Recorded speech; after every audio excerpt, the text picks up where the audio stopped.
मया प्रोक्तं हि लोकस्य प्रमाणं सत्यलौकिके अथा जनिमया तुभ्यं यदवोचमृतं मुने। हे मुनि करदम जी, देखो वैदिक और लौकिक सभी कर्मों में संसार के लिए मेरा कथन ही प्रमाण है, चाहे वो वैदिक कर्म हो चाहे लौकिक कर्म हो। मैंने जो कह दिया वो कथन ही मेरा प्रमाण है। इसलिए मैंने जो तुमसे कहा था कि मैं तुम्हारे यहाँ जन्म लूंगा, मैंने कहा था ना, तो उसे सत्य करने के लिए मैंने अवतार लिया है। तो मैं यहाँ क्यों आया हूँ? अथा जनिमया तुभ्यम यदवोचमृतं मुने, जो मैंने पहले कहा था उसको सत्य करने के लिए मैं तुम्हारे आया हूँ, तो मेरा प्रागट्य हुआ है।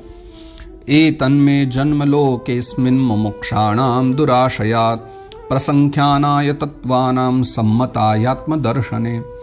देखो इस लोक में मेरा ये जन्म है ना, लिंग शरीर से मुक्त होने की इच्छा वाले मुनियों के लिए आत्मदर्शन में उपयोगी प्रकृति आदि तत्वों का विवेचन करने के लिए हुआ है। तो एतन में जन्मलोकेस्मिन्, यह मेरा जन्म किस लिए हुआ?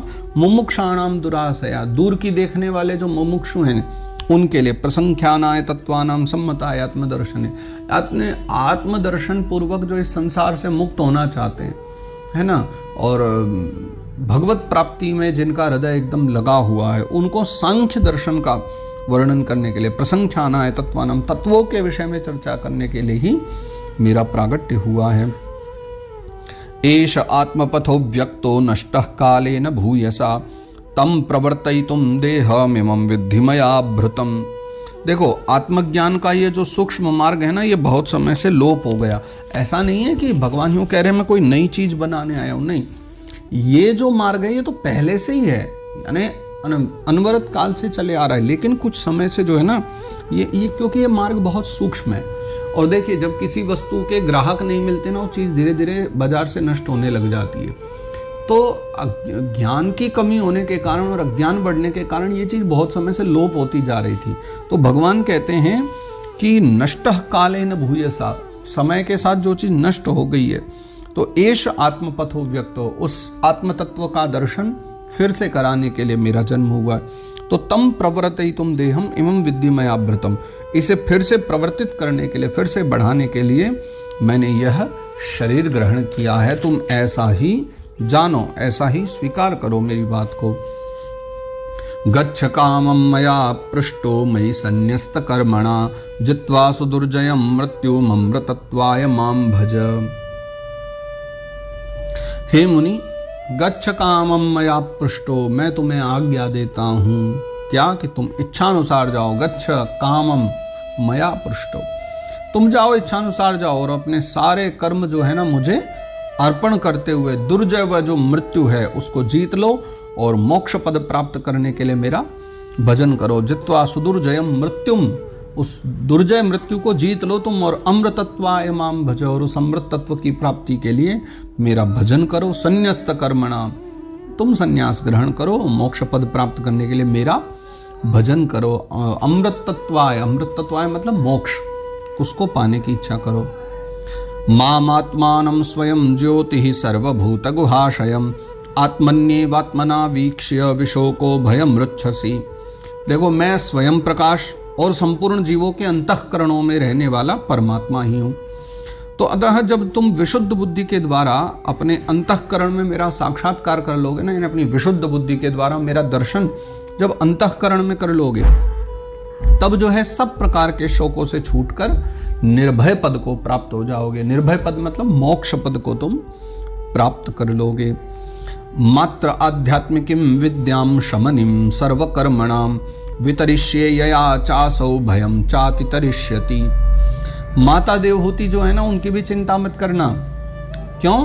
क्योंकि उनको भी मैं संपूर्ण कर्मों से छुड़ाने वाला आत्मज्ञान प्रदान करूंगा। अभी तो आप जाओ निश्चिंत होकर के, और देवहूति माता की चिंता मत करना, मैं समय आने पर उनको आत्मज्ञान प्रदान करूंगा जिससे संसार भय से बिल्कुल पार हो जाएंगी। तो आप भी जो है निर्भय होकर जा सकते हो। मैत्रेय उवाच, तब मैत्रेय मुनि कहते हैं, एवं समुदितस्तेन कपिलेन प्रजापतिः दक्षिणीकृतं प्रीतो वनमेव जगामः। तो एवं समुदितस्तेन, कपिल भगवान के द्वारा, कपिलेन प्रजापति यानी कपिल मुनि के द्वारा कर्दम प्रजापति को जब ऐसा ये सब कहा गया, तो फिर क्या हुआ कि दक्षिणीकृत्यतम प्रीतो, प्रसन्न हुए कर्दम मुनि ने दक्षिणीकृत्य यानी उनको उनकी परिक्रमा करी। और परिक्रमा करके वन में वजगामः, वन की तरफ उन्होंने चलना आरंभ कर दिया। और इस प्रकार कर्दम मुनि जो है उनसे आज्ञा पाकर कपिल मुनि से वन की ओर चले गए हैं।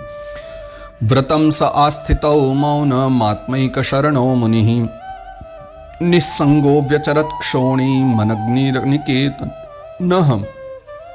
वहाँ जो है ना अहिंसामय संन्यास धर्म जो है, यानी जिसमें बिल्कुल हिंसा नहीं, ऐसा संन्यास धर्म का पालन करने लगे और एकमात्र भगवान श्री हरि की वो शरणागति में हो गए। आत्मैक शरणो मुनि, एक आत्मा भगवान नारायण के प्रति वो शरणागत हो गए। साथ ही निस्संगो व्यचरत क्षोणी अनग्निरनिकेतनः, फिर क्या हुआ कि उन्होंने अग्नि और आश्रम का त्याग कर दिया और निस्संग भाव से पृथ्वी पर विचरने लगे। देखो दो प्रकार हैं ये भी जीवन के, एक तो आश्रम और अग्नि दोनों का पालन करना पड़ता है। आश्रम बना करके, कुटिया बना करके रहना और अग्नि का साथ रखना, यानी हवन करना, भोजन पकाना, वो सब अग्नि के द्वारा।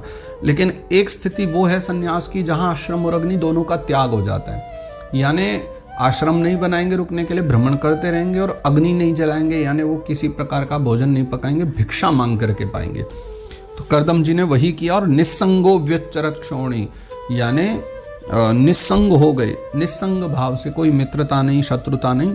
और अनग्नि अनिकेतनः, अनग्नि यानी बिना अग्नि के, और अनिकेतन यानी बिना निकेतन के। निकेतन माने घर, आश्रम।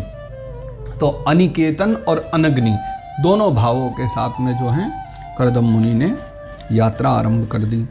मनो ब्रह्मणि युञ्जानो यत्तत् सदसतः परम गुणावभासे विगुण एक भक्त्यानुभाविते। जो कार्य कारण से अतीत हैं, कौन? भगवान। सत्वादि गुणों का प्रकाशक हैं और निर्गुण है भगवान, और अनन्य भक्ति से ही प्रत्यक्ष है वही परमात्मा परब्रह्म। उन्होंने अपना मन एकमात्र और एकमात्र उनमें लगा दिया। एक भक्त्यानुभावित, बस पूरी तरह वो उन्हीं में लग चुके हैं। निरहंकृत निर्ममश्च निर्द्वंद्व समदृक् स्वदृक् प्रत्यक प्रशांत धीर धीरः प्रशांतोर्मिरिवो दधिः। वे अहंकार, ममता, सुख, दुख, ये जितने भी द्वंद्व है ना, इन सब से दूर होकर के, सबसे छूट करके बिल्कुल समदर्शी हो गए, यानी भेद दृष्टि खत्म हो गई। ये मेरा है या अपना है, सब खत्म हो गया, समदर्शी हो गए, सब में अपने आत्मा को ही देखने लगे। हाँ, मतलब मैंने एक शायद नीति में पढ़ा था कहीं श्लोक कि आत्मवत् सर्वभूतेषु यह पश्यति स पंडिता मात्रवत् परदारेषु परद्रव्येषु लोष्टवत्।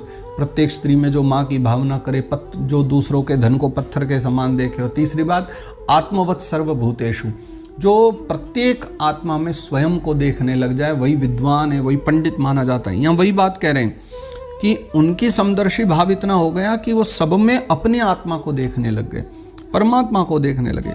उनकी बुद्धि जो है अंतर्मुख हो गई और एवं शांत हो गई, बिल्कुल निश्चिंत। उस समय जो वो धीर कर्दम जी थे ना, प्रशांतोर्मिरिवो दधिः, धीर कर्दम जी जो है कैसे हो गए? शांत लहरों वाले समुद्र के समान जान पड़ते थे। इवो दधि प्रशांतम, देखो जैसे समुद्र है तो विशाल, घना, गहरा, लेकिन कहीं कहीं जो शांत दिखता है ना तो बहुत प्यारा लगता है। तो इनके भीतर है तो बहुत कुछ, ज्ञान का अपार समुद्र है, लेकिन बिल्कुल शांत दिखलाई पड़ते हैं। वासुदेवे भगवती सर्वज्ञे प्रत्यगात्मनि परेण भक्ति भावेन लब्धात्मा मुक्त बंधनः। परम भक्ति भाव के द्वारा सर्वंतर्यामी सर्वज्ञ भगवान वासुदेव जो है, नारायण हैं, उनमें चित्त स्थिर हो जाने के कारण वे सारे बंधनों से मुक्त हो गए। यानी भगवान वासुदेव में उनका चित्त लग गया ना, इस कारण से वो एकदम जो है मुक्त हो गए हैं, सारे बंधनों से मुक्त हो गए।